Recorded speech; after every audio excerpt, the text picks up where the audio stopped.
and welcome back to another video. Today I'm reading a new news article on Steam trains coming to Train Sim 2. We're on the TGV and we're gonna sit in here somewhere. We're gonna sit right here. And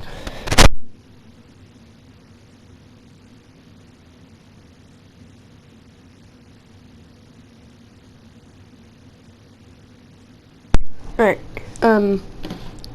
so here we go. Steam technical operations.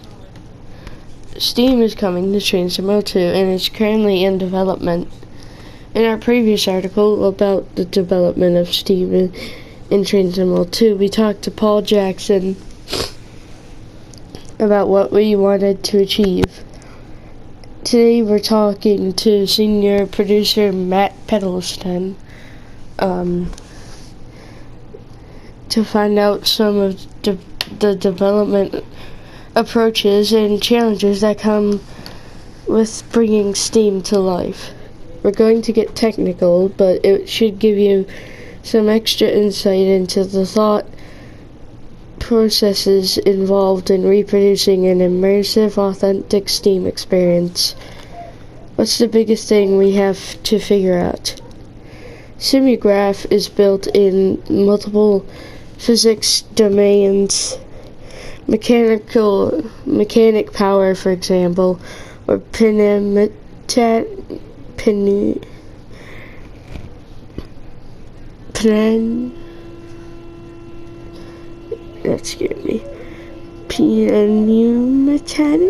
I don't know how you say that.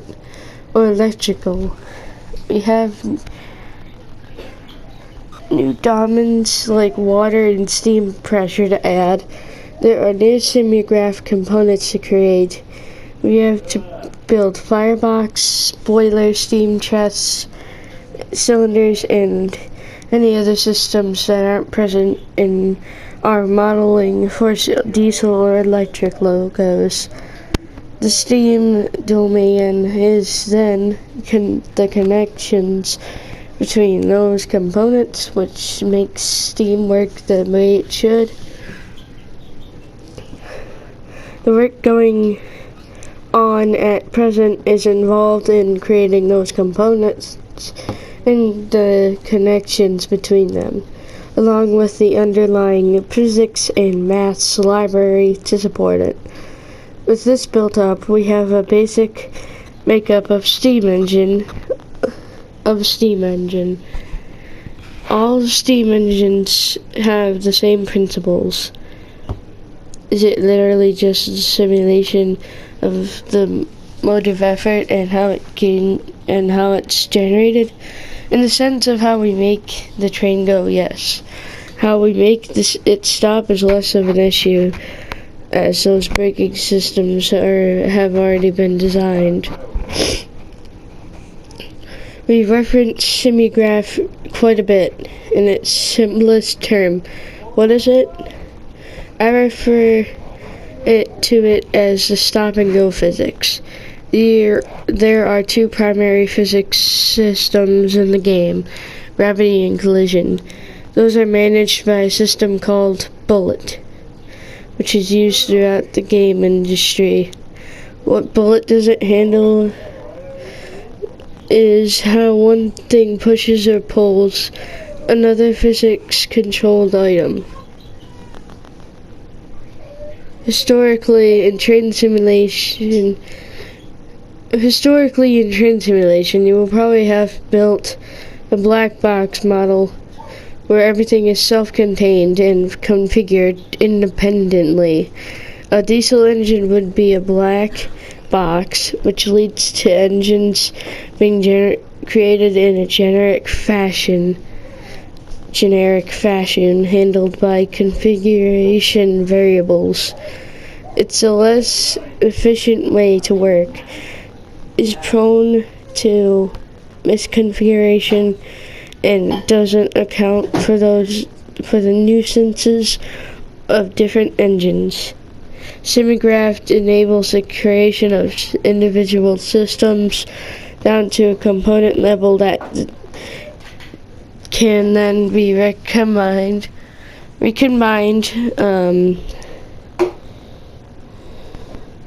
for different vehicles. We then create the appropriate diesel engine or electric motor as a separate component, and the interactions between those components create something that feels and behaves in a more authentic way. So almost like a mechanical or electric engineering kit. Basically, yes, the same is then true for other systems.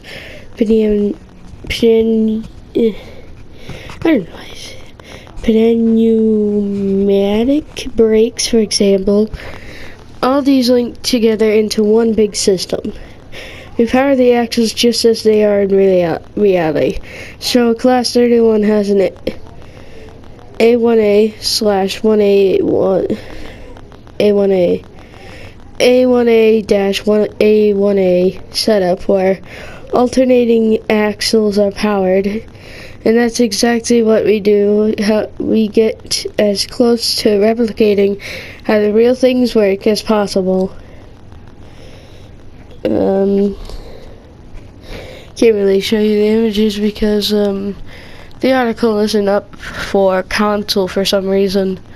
But it shows like a layout of the 31 axles and a semigraph thing. It looks very complicated. How many modules typically are involved? How many modules typically involved in a locomotive? It's in tens, but it depends on the complexity of the loco. A Class 101, for example, is pretty simplistic, whereas a modern EMU is doing a lot of work for you, so includes more. A lot depends on how the train is modeling the power and other systems.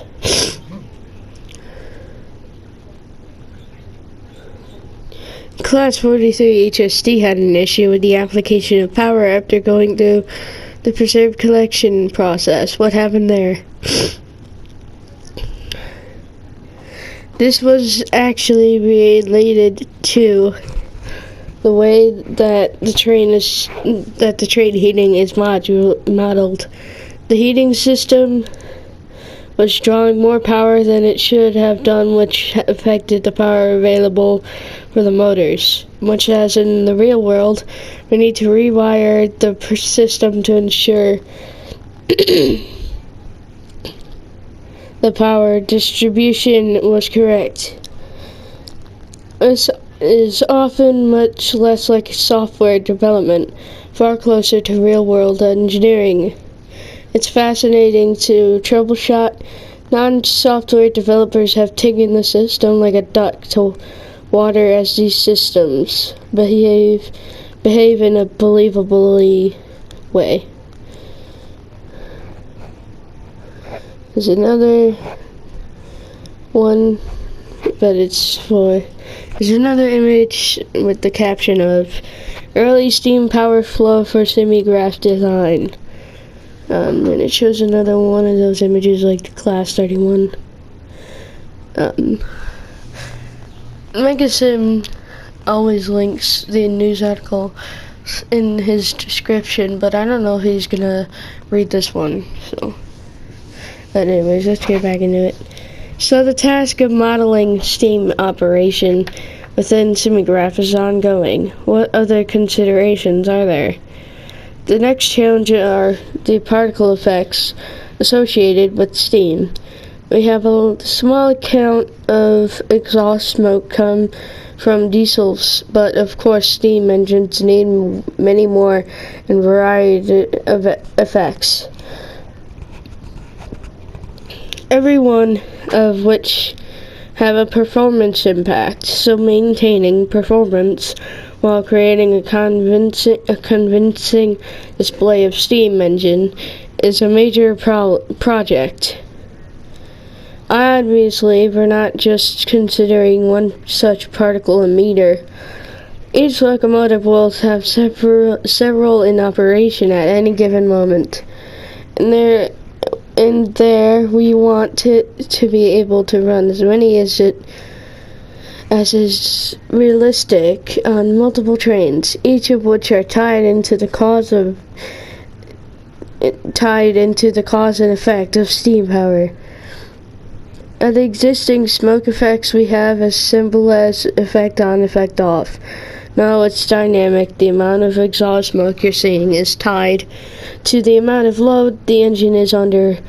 Although the task is straightforward at present, once we've resolved any potential performance concerns for steam diesels, we will also benefit, as we'll be able to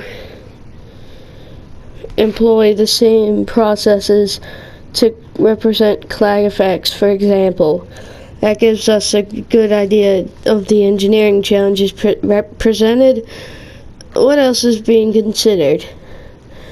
The user experience is critical. Steam is complicated. When you board a cab, all you have is a sea of valves, not just the throttle lever. You might see it in a model train. Not just the throttle lever you might see in a modern train. We have to work out where the difficulties are going to be for players interacting with these controls. If you consider how handbrakes are currently used in the game, where rather than spinning the wheel manually, you set its position and the game then does the rotation for you. Nothing is lost from the experience or function of the control, but we've simplified its operation to improve player experience. We have to experiment with different means of interacting with controls to find a way that combines an enjoyable experience with the right level of gameplay challenge. Different steam engine cabs present different challenges, so a lot of trial, experiment, and revision is required. We also have to think about how we teach people to operate steam. It's not easy to learn, but it's enormously satisfying to get right, so we want to make sure we are helping players to get the most out of it.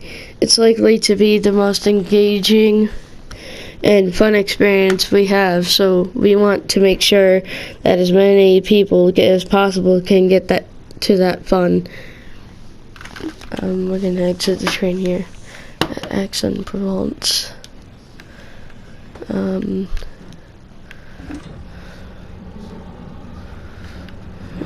Right.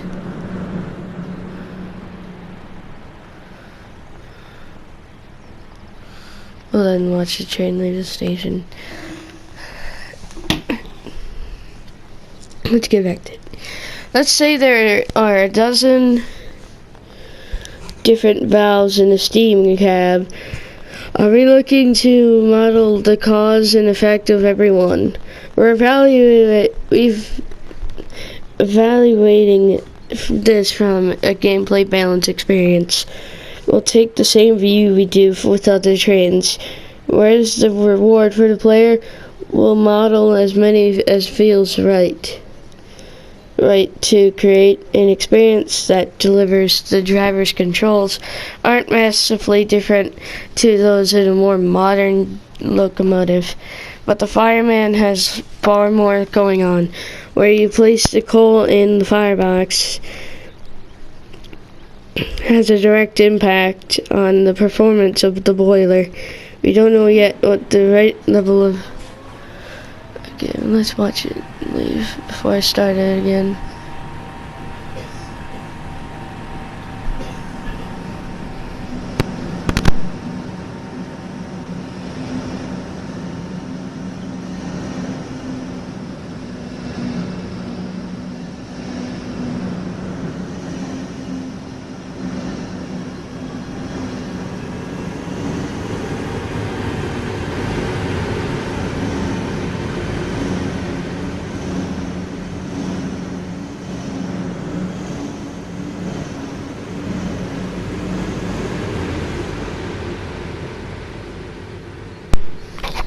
my custom livery. But anyways, let's get back into it. We don't yet know what the right level of interaxi delivers an authentic, satisfying, and playable experience. Is there not an argument to be made for a beginner versus expert mode for Steam operation? There is a case to be made for 2 tiers of play. For example, opening tabs in the correct order rather than any order.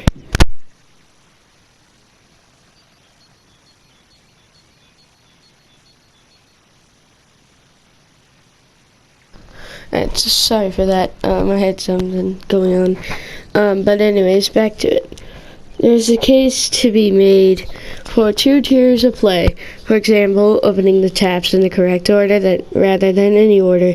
It comes down to whether players will prefer an accessible style of play where they just want to enjoy the experience in a just make it go sense, or advanced controls that are understandable and usable by far fewer players. We want both options available. We have quite a few Dovetail Games team members who work on Heritage Rail. How many of them have direct experience of Steam operation? We have a lot of people involved in Heritage Rail, both from a fireman and driver perspective, and a network of people outside the company who could help us get the experience right. There's a lot we do know, but we are taking our time to ensure that we get it right, and that takes experimentation. We modified a Steam loco from Train Simulator and brought it into Train Sim World to act like a diesel. Why? We don't yet have Steam physics. That's something we're solving. But in parallel, we could start to work on an user interface and experience, as well as building an understanding of what we need to teach players. We can learn a lot with this fake train while we develop Steam systems at the same time. We've all seen photos of steam trains blasting along the line at 60 miles per hour. We know what that looks like. We can work on the particle effects needed to convey that visual sense of power now, while other systems are still in development. Steam trains have more moving parts than locos that we already developed, and each of those have their own audio signature. Are we going to represent this? It is a case of listening to each part of the audio, working out which parts generate which sounds. We don't just listen to the sum of the sound of a loco. We're working to understand where sounds originate, what triggers individual squeaks, and how it fits into the overall audio landscape. We can't record these individually, so it's a case of recording authentic sound where possible, recreating where necessary, and then delivering the right balance overall during the mix. With the model in the game, we can work to make it come to life. We know from talking to players that not everyone is passionate about Steam. Why would a non-enthusiastic be interested in what we're making? The main appeal is that there's much more to do. Visually, there's a lot going on. The driver and firemen are a partnership working to keep the train running, and there's always something that needs attention. An incline may be approaching that requires action in the steam locomotive. while a modern electric wouldn't need any adjustments. It's not a case of suddenly needing to find and learn 15 controls to make your progress. You're using the controls you're familiar with differently. You don't simply put the reverser in the forward, you now have to operate it in concerned. You now have to operate. You don't simply put the reverser in the forward. You now have to operate it in concert. Concern. I don't know if that's concert or concern. I don't know what it's meant to say. But anyways, with the regulator to get the application of power you're after, it's techniques that you'll be learning, not fundamentals, and this learning curve is very enjoyable. It's approachable to get started, but the experience is deep. And the more proficient you become, the greater the satisfaction. We've referenced firemen a few times in Train Simulator. We offered an auto fireman. Is that something we're doing here? The fireman has a lot to look after, and their role is different to that of the driver. We want to create a unique experience for both roles. So that means an automatic fireman option and an automated driver. We also know what some players will want to manage both. These aren't simple systems to create. The two roles need to be smart enough to handle their role efficiently. In the next Steam article, we'll be talking about the world these trains run in, the track, the signaling, and how we go about replicating a world that no longer exists. Screenshots and images and yada yada yada yada. Just boring stuff. And like always at the bottom, screenshots and images waiting approval or not accepted. But yeah, I hope you guys enjoyed this video. If you did, leave a like and subscribe and turn on post notifications to be notified when I post again in the future. But anyways, I will see you guys in the next video. Bye guys.